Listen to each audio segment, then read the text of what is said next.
like the Romans did. No more Christianity, because the Romans used military force and force to stop the Christians, right?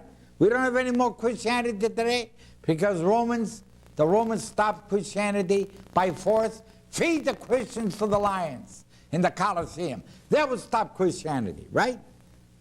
Did Metternich stop nationalism in the 19th century after the Napoleonic Wars?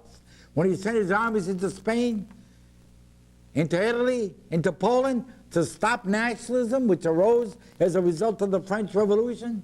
Did he stop nationalism and ism, the ideology of nationalism? We don't have any more nationalism today, right? Because Metternich used force to stop communism.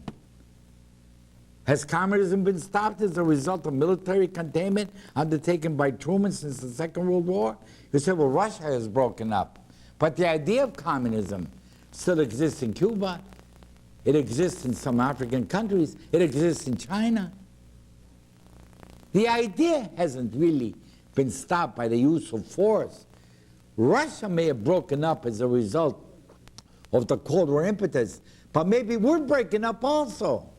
As David Staunton, the economic advisor to President Reagan, said about 2 months ago, he said it was touch and go as to who would collapse first, the Soviet Union or the United States.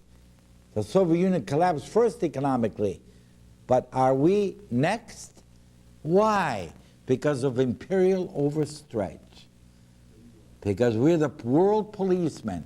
Now, I'm not arguing that we should become isolationistic. That's not my argument. Never been my argument.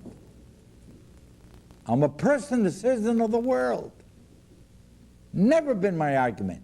All I'm saying is, when you do get involved with the world, understand the world, understand Africa, understand Latin America, understand the Middle East, understand the Far East, so that your policies will be geared to the realities as they culturally and psychologically and economically and socially and ideologically and politically exist in different parts of the world.